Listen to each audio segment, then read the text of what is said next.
blockheads? Welcome back to the New Blocks. Today we got a special treat for you. We've been teasing these less episodic, more timely, current event focused episodes. Today we got number one. This is the first edition of the 0x, the 210826. That's the year, the month, the day. It's a date, it's a number, it all lines up. Kevin, welcome back. I'm so excited to finally have a free-form, loosey-goosey platform here to talk to you about crypto, NFTs, JPEGs, the works. We got a lot to go over and a lot of headlines. Welcome back to the show. How are you? Professor Kevin returns. Yeah, and it's good to be in a more free-flowing conversational format.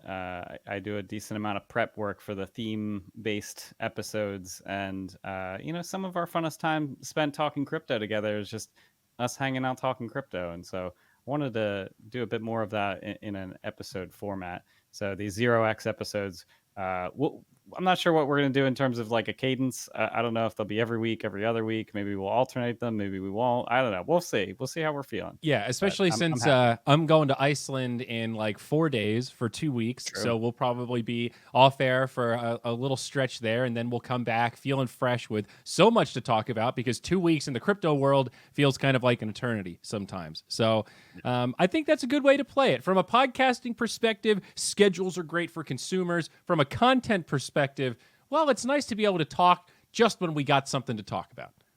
Yeah, and I mean, this week, I heard a new term that I liked, which was in the DeFi episode, we talked about this idea of last summer, it was DeFi summer, because it was the very beginning of all of these different DeFi protocols. Compound kind of kicked it off. Yield farming was a thing.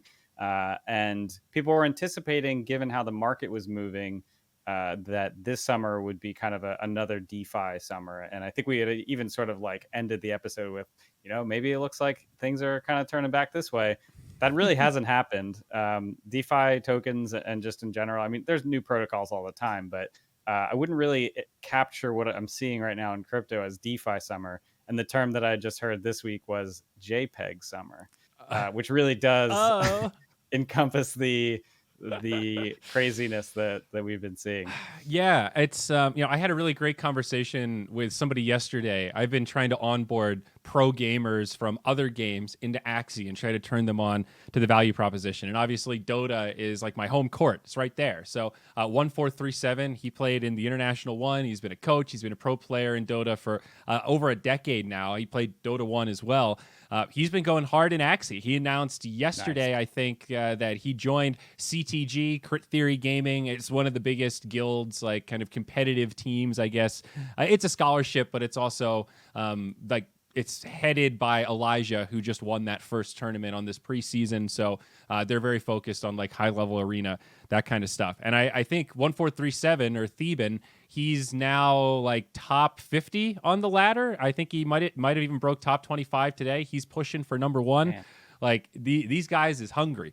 So there's been some other Dota players that saw that announcement, and I've been getting some extra inbound. And one of them asked me like, all right, I've been really enjoying getting into NFTs, but I'm aware this is a bull market. It feels like it's a little bit hard to miss right now. Like everything's kind of popping off.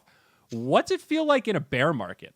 And it's a hard question to answer right now because I think the term bear market is starting to get redefined to some degree. And that's not to say like all numbers always go up, but back in the day, so to speak, we didn't really have any games or DeFis or protocols or tools or like anything to do besides buy and hold crypto. And like, yeah, there were some like little gambling platforms and some little things that you could do, but like, yeah, smart contracts still weren't that robust. And like crypto kitties were like the mecca of utility back then. And now it's funny because they don't really have that much utility relative to all these other things that you could put your Ethereum tokens into.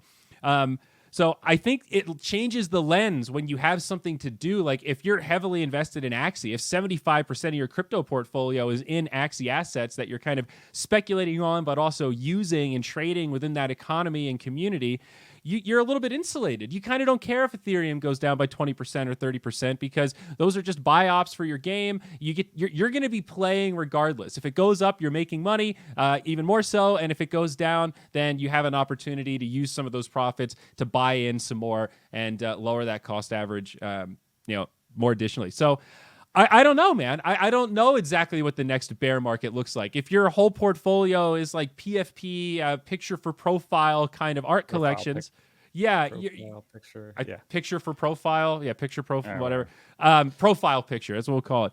Yeah, sure, those don't really do too much. Some of those are probably going to bubble and burst, and there's some risk there. But for these collections that are more utility driven, that kind of do stuff, or like these DeFi protocols, I don't know, man. You're playing that DeFi Business MMO as usual. regardless of the speculation. And I think having things to do just in aggregate helps insulate us from these big bear market like psychological pullbacks where everybody's panicking, because over time it seems like there's just more and more adoption of DeFi and things to do with blockchains, right? We're getting further away from the Bitcoin. All we can do is speculate, and more into e-commerce and utility and awesome art and games, gaming, and art, just like badass culture, stuff that feels more memes. like traditional media.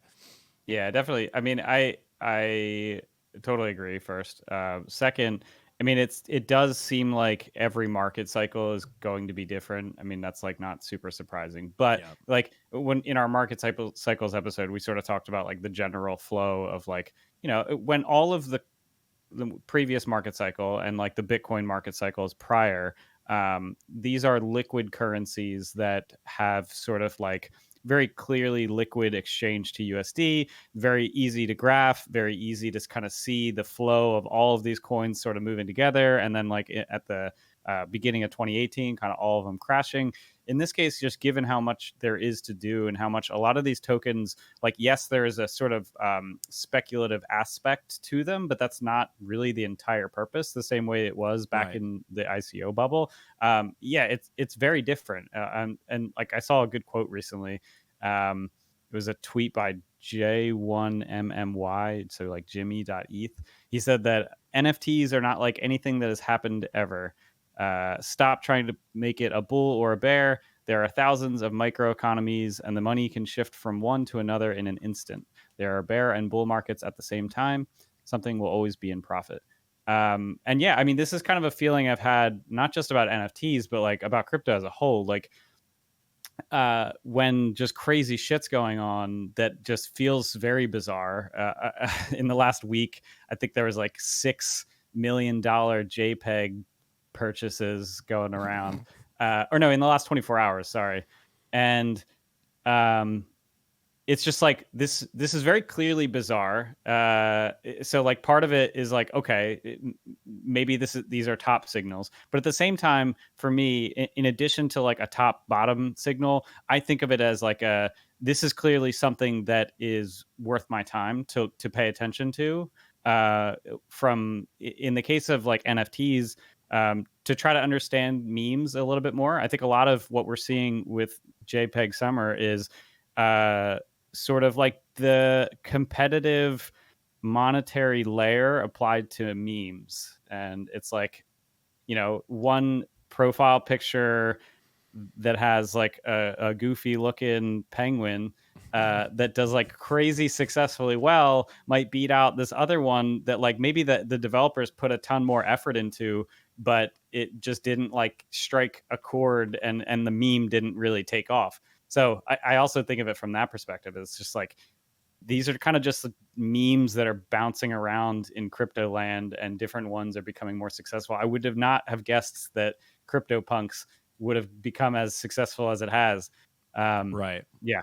No, me neither. And in some ways, the CryptoPunks make some sense to me because it's like the genesis of the genesis, and there is like some real merit to that. That is like the ultimate of collectors. Everybody wants the first edition, the first copy, the number one. Punks are like the number one collection. So, I get, and I also get why other people don't get it, because they're so simplistic. They're like really basic, 8-bit art. They don't look as like visually stunning as a lot of other NFTs, but it's the history. I mean, that is true blockchain history right there. It totally is. And that's super Yeah. cool. I want to show the this week, NFT stats website as well. yeah, go I for know it. we were sort of talking about it. Probably should have pulled it up while you were mentioning all those numbers, but just to see the breakdown of like this is top last 24 hours, but the top 7. Number 1 is Art Blocks Curated. Those are the squiggly generated lines. Number 2, CryptoPunks. Number 3, Art Blocks Factory. More squiggly lines. Then after that, it's Bored Ape Yacht Club. We know them pretty well. Then it's the Koala Intelligence Agency. Not as familiar with them. My Same. Curio Cards. Also not that familiar. Then Plasma Bears. On One Force. Then we got the Art Blocks Playground. More squiggly lines. Parallel Alpha. That's number 10. I imagine that's probably some sort of generative art collection.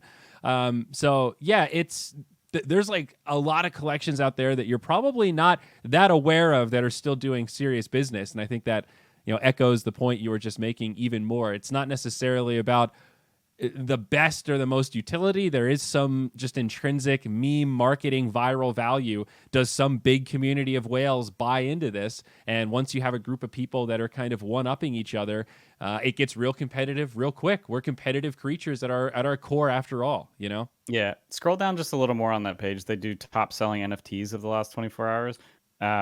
This is a more specific view than just the collections by volume. So this is like some specific NFTs that have been bumping around this space for 6-7 figures. Punks, and apes, yeah. Dino Pals. Yeah, I mean, art blocks is kind of an interesting one. I was chatting with a non like crypto native friend who is into art and generative art in particular. And I saw some of the vision there that they sort of recognize that this is like an interesting take where you have this new type of artwork that the artist can sort of like provide some necessary seed information. Maybe like if you're for ringers as an example, you have like different circles, different lines that are connecting the circles, different like shadowing, and then you have this sort of like randomization, this algorithm that will take some piece of information. Oftentimes, I don't know what's the case in like ringers, but a lot of times with these, they might take like the current block hash at the point of minting. You could do cool stuff like take maybe a combination of that and like the user that's minting it, you could use their address and sort of like involve the user in the creation of the art piece. Like the artist might sort of provide the criteria for like roughly it's going to look kind of like this thing, but then the user is really the one who gets to have the final input that generates the artwork, and then you sort of like you get to bond with it a little bit. I think that's cool. It's a new way to think about art. Yeah, it's I mean, some of these apes though just blowing my mind here. The 1.56 million 2 hours ago. That's this. I guess we'll look at what stats he has. We can see him on OpenSea here. It sold for 500 ETH 2 hours ago. He's got the trippy fur, so that's like the iridescent rainbow. That's less than 1% of all apes have that. He's got the cyborg eyes, that's 1%. And then his mouth, he's got the bored, unshaven bubble gum. Oh my, quite the combo. Apparently that is ultra rare as well, Kevin. So you have this intersection of 1% times 0.6% times 0.7%. This guy's like truly one of a kind. He's got a silver earring as well. So at least some of these big visual ones you can kind of get a feel for. And some Punk sales over the last 30 days. This one even just 3 days ago. Punk 7256. This beautiful redhead sold for a staggering amount of money. Yeah, I think that it's kind of interesting too to see I don't know if you'd call it like the meta, but like the sort of like layer of conversation around it, like what you were just saying about the statistical likelihood of different attributes of an NFT, sort of starts to become this game where people, think about what attributes might become more successful, especially in situations where it's not entirely clear what the likelihood is. Like while new NFTs are being minted, the the artist may or may not choose to say up front, like, okay, there's X likelihood. But then over time, maybe once the entire set has been minted out, then people will know that like a given attribute is more rare than another. And so, yeah, I mean, it's kind of cool to see this sort of like meta of people trying to figure out what might be seen as valuable by others. Mm-hmm.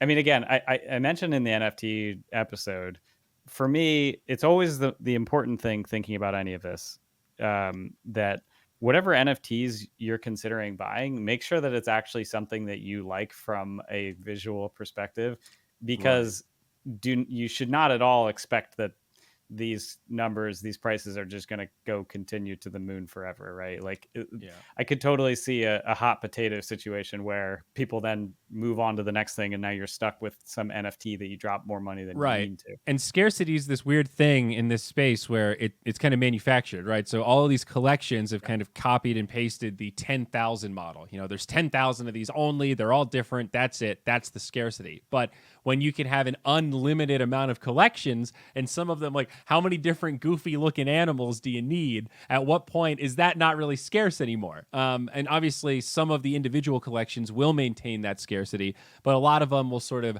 ride that wave. I mean, we're seeing that with Axie Infinity, where, as we've talked about before, this duality of blockchain development, it can move quickly because everything's open source. Hence, people can copy paste and they don't have to rebuild all of these building blocks in kind of black box style development houses. But the dark side is that copycats and scam coins can pop up really easily. So you can kind of just take what Axie Infinity's made, reskin it, make your own crappy version of it, and it's not nearly as good, but you can get something that's up and running and like a minimum viable product with a similar tokenomic strategy relatively easily. You know, that's just innate to blockchain development. That's not unique to Axie at all. And yeah, you see, it breaks my heart, honestly. Not even from the people running these or thieves that are stealing our IP, but the amount of people that get sort of sucked into it thinking that it's like actually going to be this next best game, or that like, yeah, sure, it's the same thing, so it's going to scale the same way. The demand for these mystic, you know, monsters or whatever the stupid thing is, it's going to be just like Mystic Axies where the floor is going to be 30 ETH. And it's like, it's just not. And it's probably going to get rugged at a certain point, right? They're going to hype it up, and then these anonymous founders are going to rug it, and you're all going to get fucked. And I feel sort of bad for you, but at the same time, like, you can't copy paste time. So these like quick pump and dump games, that's all they are. They're Ponzi's with a game marketing skin front end. It's the same thing we saw with the stupid dog coins, all the Elon coins. Guess what my Elongate tokens went to, Kevin? All right, I put $100 in and I'm at a 98% loss right now. Not good. Classic. Not great. All right. And Elongate had a great white paper. They had an amazing looking roadmap, dude. They were gonna call Elon. They were gonna pump it up on Twitter. They were gonna do this. They're gonna do that. And like, it's all fucking bullshit, dude. They just ride this wave. It gets its 10x, its 50x for 2 days from the launch point, and they all rug it, and then that's it. This isn't surprising. They're just getting more creative with finding ways to make it seem more convincing, right? Like a better skin, a better marketing front. So don't fall for it. Don't fall for the temptation of going for those quick copycats that are just sort of trying to copy paste. Those aren't the projects you should be investing in. You know, look for the people that are actually developing, that are building, that are taking those principles of like, hey, wow, maybe Axie's doing something really cool. We're going to leverage that model, but you want to look for people that also have their own innovations. They're putting their own twist on it. They're connecting new dots. They're coming up with different value propositions. You know, like there's a whole genre, a whole medley of genres out there that we haven't really seen on blockchain yet. You know, where are the shooters? Where are the survival games? Where are these like RTS style games? You know, there's no blockchain MOBA yet. There's really no blockchain MMO RPG that exists on a big scale. Even Voxies, they're doing this kind of Final Fantasy turn-based kind of strategy game. There's a lot of room for innovation still. So like, why bother with the shitty copycats when there's so many great things that are still like just at the like early MVP part of their product cycle? Yeah, I mean, I think to your earlier point about the idea of speculating here, like recognize that what you're doing is in a lot of these cases is sitting out at the roulette table, right? And just kind of like know that that's what you're doing going into it, and like put in the amount of money that you'd be willing to lose. I mean, like outside of the general thought of make sure that this is actually something that you like, regardless, recognize that if you're dropping more money than you want on a JPEG, you're doing something wrong. So yeah, totally. A lot of this is just like copycat clones. It's always hard to figure out what, what people will recognize as effort from developers versus what they will see as like, I think I've heard this talked about in sort of a stock market perspective, but a lot of times when you think about like what's the price of a stock going to be, you think about what your perspective is, and then you try to anticipate what the market thinks it might be, and then you recognize that other people are trying to anticipate what the market will be, and so you try to anticipate what those people will think that the market will be, and so it becomes this like layered like thought process where people are all just, I mean, it's like a game memes. theory thing. Yeah. It gets really complicated. It's like poker or Axie or any of these games where you're really playing against human psychology. It goes really deep in terms of, what's that? The Princess Bride, that infamous scene where they're drinking. It's like, I know that you know that I know that I was going to poison that. So, and it's this crazy sort of game of mental chess, if you will. That's totally a thing for sure. For sure. There was a dialogue. Go ahead. Sorry. I was just going to say, like, it has been interesting, though, to see stuff like, I mean, earlier this week, Visa just bought CryptoPunk for 150,000 on Monday. And I mean, to some degree, that I've seen some fun conversations on Twitter about whether Visa is giving legitimacy to CryptoPunks, or like CryptoPunks is kind of like giving legitimacy to Visa. Like, but either way, like something's clearly happening, where Budweiser was another one. They just bought beer.eth, the ENS domain, and some goofy looking rocket. I linked in the show notes the tweet for when they bought it, and they had this Life of the Party Tom Sachs Rocket Factory NFT that they bought. It's just this like crappy hand-drawn rocket, and that's like their Budweiser's official Twitter profile pic right now, is that little hand-drawn rocket. Is that the Tom's, like, is that the shoes? Is that what that is? I have no idea. Tom socks, is that how you say it? What is that? I don't know. I don't know either. Wow, that does not seem. Yeah, but it's again, it's been interesting to see like actual institutional players now getting involved in JPEG Summer, and again, not what I would have expected. I think it's always, you always have your idea of like how things could go given the information that you have, and most oftentimes things do not go that way. Yeah. I mean, I had the same thing with that YGG token. I bought it. I didn't get it at launch because, you got to do the crazy whale gas stuff, and it sold out like immediately before I could even approve my USDC.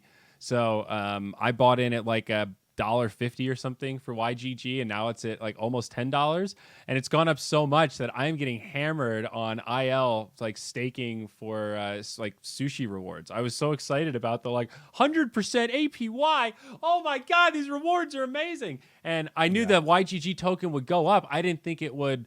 What, 4x, 5x in how long's it been? A month? Has it even been a month yet? Last, I think. I mean, that's like the kind of stuff that if you told me that, I don't know if I would have believed you. The market cap on that token now is kind of insane. And now I don't know where the ceiling is. And I'm looking at these impermanent losses like, do I just bite the bullet and make these permanent losses and just cut the bleeding? Because like I was trying to do some of the math with one of our other crypto friends, and yeah, if it keeps just going up, the losses just keep coming. And of course, it's losses relative to just if I were holding the token. It's losses on gains. So it's not actual losses. It's just, it feels bad when you look at this token and you're like, hey, I went 10x, but I put it in this protocol and I really only went 5x because, yeah, it balances out with the other token that you pair it with.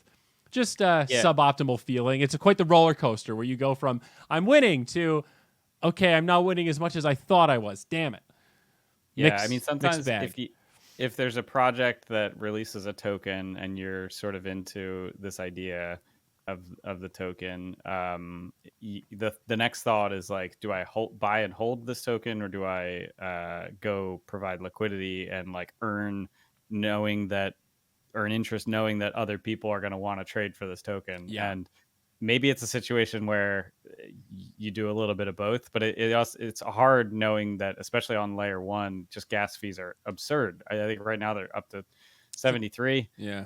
And yeah, pretty much ever since I did a transaction at 130. I bought a horse today when it was spiking close up to 150. Hey, nobody's going to get I wanted to buy a horse last night, Kevin, but I was struggling real hard because I couldn't get the Polygon thing to work on OpenSea, and somebody bought Strawberry Pie right out from under me. I was heartbroken. So, of course, I had to buy a horse that was 3 times the cost of Strawberry Pie to make up the hole in my heart for losing my sweet, sweet Strawberry Pie. The hole in your heart from the horse the digital horse that you never owned. Yeah. Yes, exactly. So, but I'm happy to report that I do have an unnamed foal who will be named at some point in the future. Ooh, a prime, a Misty Rose. Can I just maybe I'll just show her off right here. Show you what a horse looks like. How's that sound? I guess we're going down the rabbit hole anyway.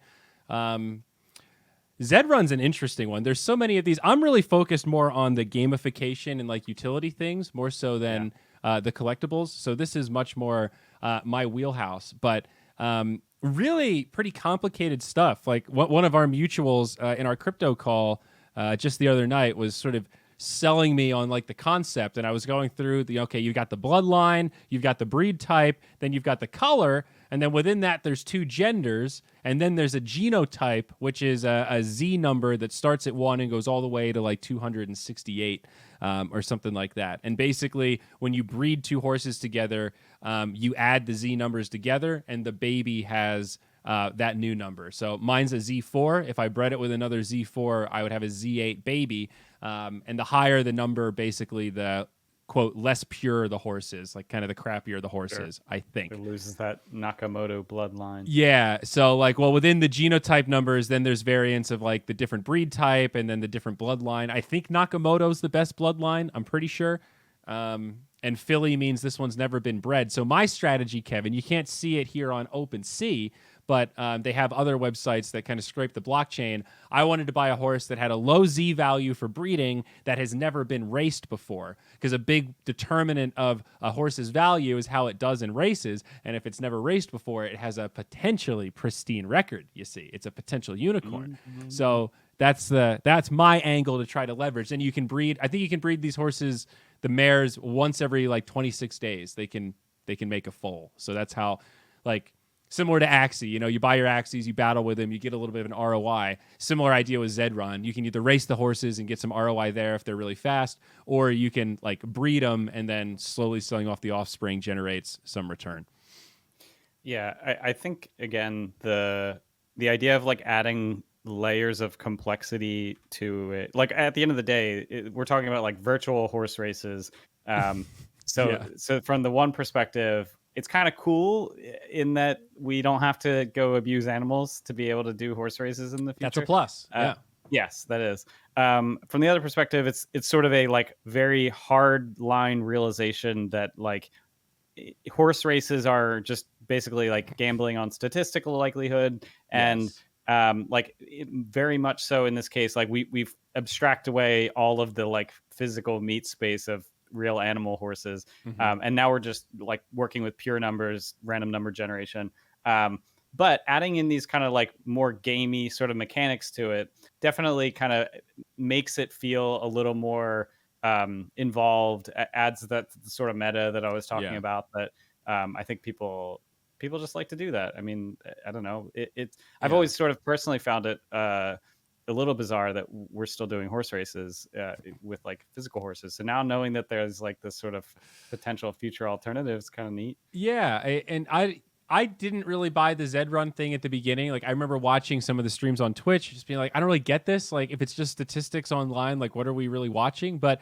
I think they did, like most things, once you dive deeper, you realize, oh, okay, this is popular because they cracked that code a little bit. I was appropriately cynical, but at first I stopped reading But once you dive deeper, you realize, oh, hey, I've kind of learned the mechanic here that makes this thing an innovation and not just like another copycat of something else. And I think that's like all too tempting. I know that's a truth, but I keep learning it over and over in my head. Like you got to resist that temptation to just not learn and go the layer deeper when something is like, hey, why is this popular? This seems like a really big problem to solve. Well, maybe they chipped away at actually just solving it. Yeah. Yeah. The one I was just poking around with this week was one that came out. I just linked in the show notes. It's called MoonShot bots. I tweeted Kevin Iwaki, the founder of Gitcoin, recently. MoonShot bots. Okay. And I was basically kind of like complaining that there's all these profile picture NFTs that are just 100% of the proceeds go to the developer or the artist or whoever it was that created it. And it's like there's less of a sort of like feel good. I want to be able to kind of hold an NFT that I'm proud of that does something semi altruistic. And so I was kind of complaining about that. And as the founder of Gitcoin, he is someone that could maybe do something about that, because Gitcoin has this quadratic funding concept where you can take all these different projects, people can go donate on them individually, and then the projects that get the most individual donors get matched with this big lump sum pool of donations from usually like DeFi protocols will sort of automatically throw a little money into the Gitcoin address. Mm-hmm. And so what he ended up doing, I think it sounded like he already had some plans, was creating this MoonShot bots one where all of the proceeds go directly to that sponsorship pool. And then that sponsorship pool essentially then is what is used to match it. And I'm pretty sure that these MoonShot bots have already funded the entire next Gitcoin grant round. But if you scroll down, there's this sort of like price curve. I thought it was kind of interesting the way they did this. So as new robots are minted, the new mint price slowly goes up, and then it sort of becomes more exponential. So it was a situation where a lot of them sold out really quickly. I was able to kind of see this quickly enough that it wasn't expensive. It wasn't super expensive. And now I think new mints are like 26 ETH. And I think the floor on OpenSea last I checked was like 8 or 9. So, I mean, it's still part of this whole like profile picture crazy mania thing that's happening, but it's a situation where the more absurd that this price gets, like the more funding that goes to open public goods in the Ethereum ecosystem, which is kind of cool. And I really hope that we start to see more stuff like this because, I mean, being able to fund, I forget what last I saw, but it was like $900 million worth that'll go toward. I mean, at some point, I'm even considering maybe you or I go check out Gitcoin, maybe consider putting in the new blocks as like a Gitcoin grant. Dude. We'll see. But I mean, cool. That's sort of stuff that like is that OpenSea link the right one? The MoonShot bots? Is that it? It's bots.moonshotcollective.space. Let me find the show notes. So I have that one, but can you buy them secondhand on OpenSea? Is that like the official collection? Oh, yes. So the main site was where you initially mint them, and then you can buy them secondhand on OpenSea. You have to, if you go on OpenSea and do MoonShot bots V3.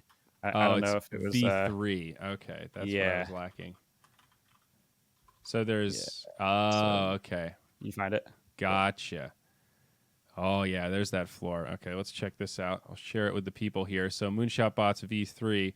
These little robots. Oh. These little rascals. Man, an odd gigabyte MoonShot bot. This little guy's on the floor at 8.2. My gosh, Kevin. He's snazzy blue. He's got muscles. He's wide. Mm-hmm.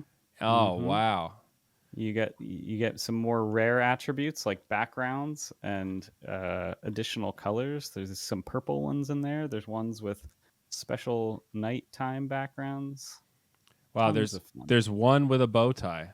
Fun for the whole family. I believe, that's great. Austin Griffith owns the bow tie one. He was the developer that helped make this. Okay, well, I'm glad you knew the story behind that like straight away. One random JPEG. Hey, this is JPEG Summer. We gotta pass along the tales of our JPEGs. Yeah. Well, I like stuff like this because one key conversation point that I've been able to utilize to break through to people that don't get why are people paying so much for these stupid digital art certificates, right? That's what people get hung up on. Yeah. It's not the actual thing that you're getting. It's just the certificate that says you own it, but anybody can just kind of like download it and save it. And I think there's a couple things to unpack there, but the most powerful is oftentimes if you're buying something from an artist or especially an individual, like that guy Dylan that does the dance NFTs, or like Grammatic who puts his music into NFTs. Like, why am I buying this song in the form of an NFT? It's basically just a donation to support the artist. It's one of the easiest ways to put money right in their pocket. And instead of it just being a one-way, here you go, have fun, you at least get something in return. You get a little ticket, a little souvenir, if you will, of, hey, I got this NFT in exchange for supporting this artist. So when you frame it like that, it kind of makes some sense because we're all kind of accustomed to, oh, I like this artist, I'm going to go buy their work. I know that purchase goes to support them. Exact same sort of psychological formula there. And I don't think there's anything wrong with that. And certainly it scales upwards if you just like art, and it can create bidding wars. And, there are some ways to lock in kickbacks. So if things get resold over time, the artist still gets a little piece of that. All these sorts of things. The other element to that is I lost my train of thoughts. You're going to have to dive in because I forget what the other element is, Kevin. I started looking at these robots and they completely freaking distracted me. They're cute. I mean, what can you say? This bow tie one, I really want it. Yeah, you're going to have to fight Austin for it, I'm pretty sure. I agree. I think I've had conversations with friends that sort of don't understand it and may even get angry about the fact that this is happening. I think it's that. I mean, I think there's an element to the recognition that people like to collect things, right? I mean, I can't. I think a lot of, especially when you think about stuff like CryptoPunks, you talk about whales that have been in crypto for a while now, and they have made some money, and they are kind of doing fine. They've met their bills. That they can move to a place where they're like, okay, what's cool? Like, I'm not someone who, has to go buy a Lambo to feel like I'm cool. And I'm imagining, not that I could even afford one, but like, if you are someone who has Lambo money and you've been in crypto from like the beginning of Bitcoin, I think it is a situation where people like to collect things that sort of like show something about their identity, some of their interests. And the further you go down into the more like utilitarian NFTs, like being able to also play games with them, then I think it's just like different layers of reasons why this is happening. Well, and it cracks me up how people seem to, like, when you say the word metaverse, people they're like burned out on that word. Like, you got to describe it without talking about some crazy futuristic thing that may never exist. But that is a key element, the duality to the, hey, I just bought that Grammatic song. I like you. Thanks for giving me this thing, but I'm really just trying to support you. Maybe in 10 years, that Grammatic song NFT will integrate with all these different platforms like Decentraland or these other, there's so many different land things now, but you know what I mean? You can integrate it and then you could listen to the music, in Sandbox, or like that proves that you have the rights to a song so that you could use it in your game, or like the Axie Land SDK, the map creator. Maybe if you have like NFTs of other music or other assets, you could use those in your SDK mini game, and you don't need licensing agreements because owning the NFTs is your license to fucking use it, and put it in part of that cross integration. And the people that like minted those NFTs only benefit from that exposure of it getting the utility of having more, cross utility and all these other platforms. So while it's easy to scoff at, oh, that's stupid and useless now, what's the point of using electricity for the blockchain to verify your ownership of this thing that doesn't do anything? I think a lot of these things will have increased utility over time. And I don't even mean like meta key type stuff where the idea of it is utility and you buy this thing and it gives you drops and access to all this stuff through partnerships.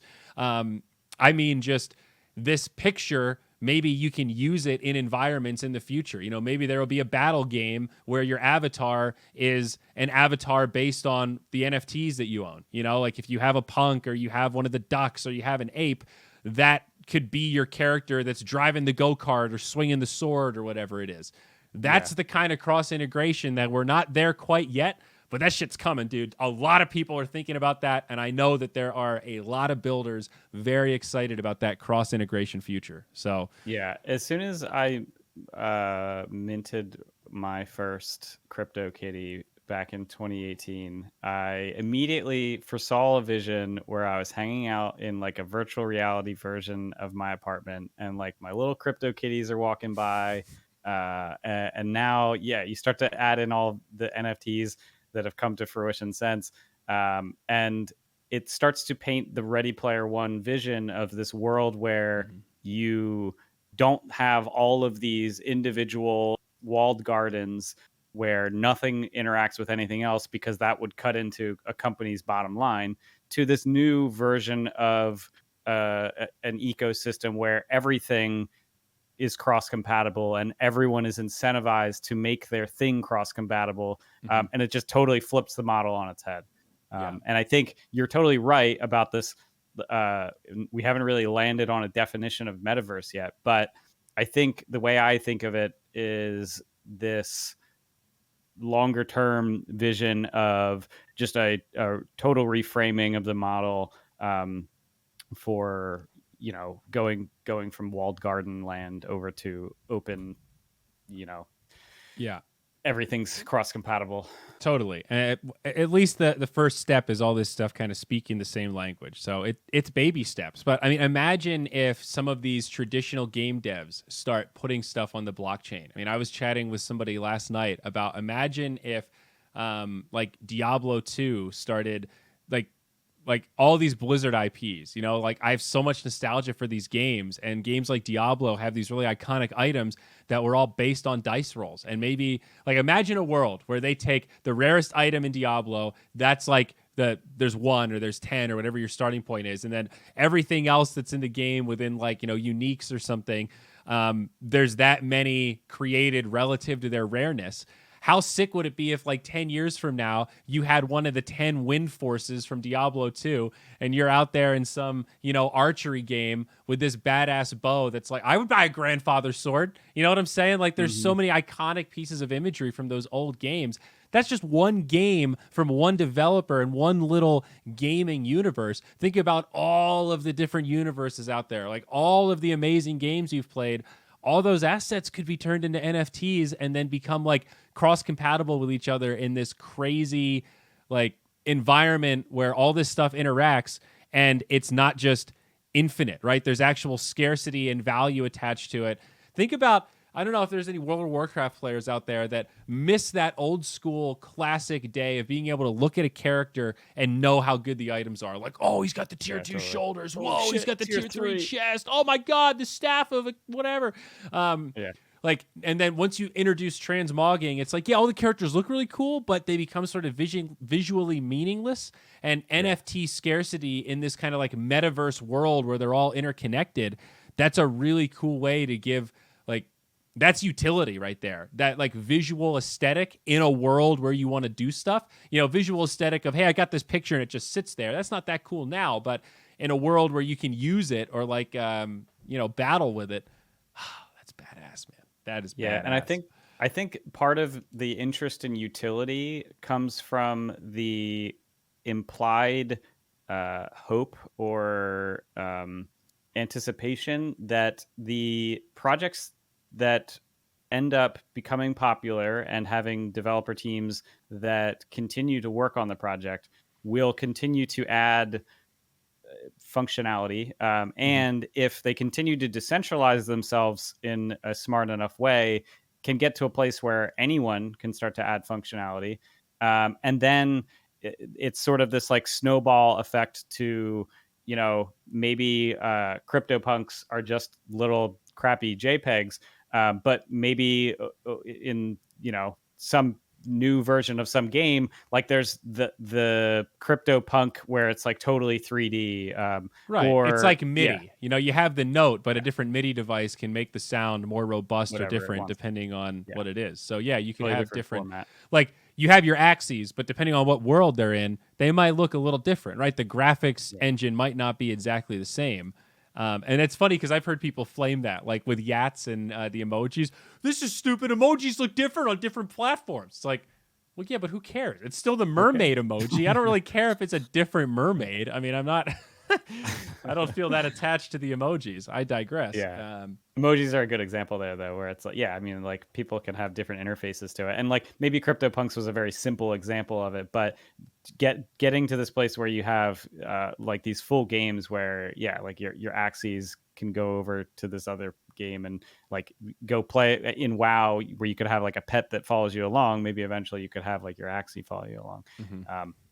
Anyway, it's one of those things where we can try to come up with ideas, but realistically, a lot of this stuff is just we're so early and scratching the surface that it's kind of hard to tell what's going to happen, what's going to take off, what's going to be popular. Yeah. No, it really is. And again, I go back to my favorite word, Kevin, utility. Things that do things tend to be cooler than things that don't do things. I don't know how to make it more simple than that, man. Yep. Well, maybe someday Austin will let my robot walk around and hey, nobody's touching my robot. All right. I know, but that's the thing. I don't have to wait for Austin to do it. This is an NFT. I can go add that functionality if I want. Maybe one last little anecdote. There was like a little story that was it this week that cracked us up, or maybe the week before. I think it was a Mashable article, but talking about this Twitter troll where somebody who spent a bunch of money on NFTs, those punks or something like that. There's always this army of trolls that think they have this great gotcha where they reply, "Thanks for the awesome punk," right-clicked and saved, and then it's like a screenshot of them like saving the punk JPEG on their computer and like changing it to the background of their computer and stuff. Like, thanks, man, this is awesome. I just got this for free, and you just paid $1 million for it. And obviously, anybody buying the punk isn't fazed by that at all, right? Like they care about the certificate, not the JPEG, and they see that as free marketing. Like, hey, man, thanks for really caring about my punk and making it your background. That's really exciting. Its value might have just gone up a little bit, actually. Appreciate it. But there was a guy, and it was great because it was either on his OpenSea profile or one of the others. It was like troll hard and like something like he was like an unapologetic like I identify as a troll, and he played the game. He went in and was like, when some people were making fun of him, he doubled down and responded with, "Wait, what? You stole my JPEG for free? This should be illegal. This should be illegal." Yeah. And of course that like sparked this whole article of the debate of like, who's actually right here? Is it unethical for people to save JPEGs of NFTs? Or are the NFT holders like, is this self-imposed? It's like, oh my gosh, dude! It's so clearly a joke. Oh, that gave me a good what's that belly subreddit? Like r/8theonion or something like that, where it's like people that like didn't realize they were being trolled. No, totally. Yeah, that's. And I mean, I get it. Like the stuff is clearly not 100% logical. But when people are, I looked at that guy's profile as well on OpenSea, and he had like millions of dollars worth of like punks and Bored Apes and like everything that was going on. It's a big profile. Yeah, this guy knows that you can right-click save images on a computer. That's the best part. It's like if the journalist had done just a little layer of due diligence, you probably would have been able to see the writing on the wall. But hey, they got a great clickbait title out of it, so that's what's important. I think another way to think about that whole like right-click save thing is sort of like the Streisand effect, where you try to hide something, and then in the process of hiding it, that makes it more more accessible and more people see it. The classic was Beyonce saying, "Guys, don't look at this picture." Of course, that made everybody look at the picture. Yeah, definitely. Yeah, I mean, in a similar way, by setting your profile picture to someone else's NFT, you are only drawing more eyes on that person's NFT, and on a long enough time scale, that only is going to add value to that person's NFT. And it's like this idea that if you're doing that, you in your mind, you're like, all these stupid punks look the same. It's just a bunch of 8-bit garbage. To the people that care about punks, they can see the difference. So you're exactly right. They see that as just like, bro, thank you. This is the kind of marketing you can't buy. You're right. You got me. Dude, could you please keep getting me? You know, it's like that Always Sunny where Dee's like, they're lining up. They're like, I'd like to get Deed. They're like, wait, you're not upset? No. Do you mind saying this to your Twitter profile and your Facebook? Yeah, Great I feel like time that's to a good be one to alive. leave it on. Yeah, definitely. So this was a lot of fun, man. I like the 0x model. It's nice to do these and break from the structure every so often. Man, things are blowing up. The Zyori YouTube and Twitch channels have been off the charts recently. We got like 1,500 new subs in the last month, thanks to a bunch of Axie content. So hopefully some of that trickles here into the new blocks. If you're a new listener, a new fan, you're one of those Axie players that's found your way here, welcome. Thank you for joining us. You got a lot of new blocks to catch up on, but we're going to be back again for more. Never financial advice here, always in the form of educational entertainment content. Looking to help you learn, explore this vast world of blockchain, crypto, NFTs, and everything on the like. Kevin, always a pleasure, my friend. Enjoy yourself while I'm in Iceland. Yeah, it'll be fun to be back. Yeah, see you in a few weeks with more crypto talk.